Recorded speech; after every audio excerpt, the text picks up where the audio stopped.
5 minute मात्र पानी पर्दा यी बाटो नै डुबाइदिने क्या। हेलो साथीहरू, पत्याउनुहुन्छ?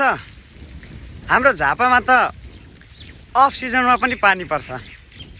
नपत्या यहाँ हेर्नुहोस्, पानी धेरै होइन, 5 मिनट मात्र पानी पर्दा यी बाटो नै डुबाइदिने क्या।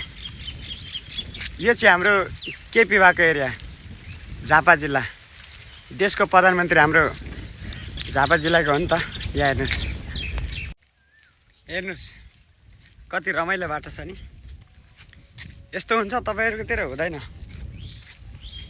यो चाहिँ हाम्रो झापा जिल्लामा हुन्छ। बाटो यस्तो छ त के भयो त, बाटोले हामीलाई केही दिने होइन।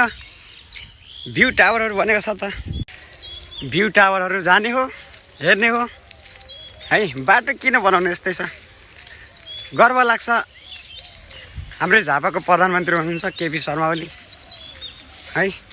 उहाँले त्यत्रो ठुलो भ्यू टावर बनाइदिनु भएको छ झापामा, त्यो पनि दमकमा है। अब बाटोको अवस्था चाहिँ अहिले यस्तै छ।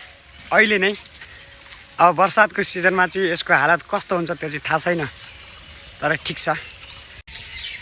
झापाली हो नि त, नामै काफी।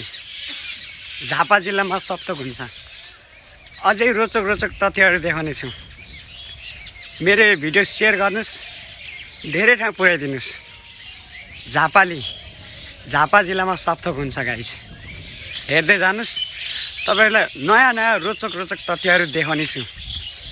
अनि नढाँटी भन्नुहोस् त, तपाईँहरूकोतिर अफ सिजनमा पानी पर्छ? पर्दैन, यो हाम्रो झापामै पर्छ।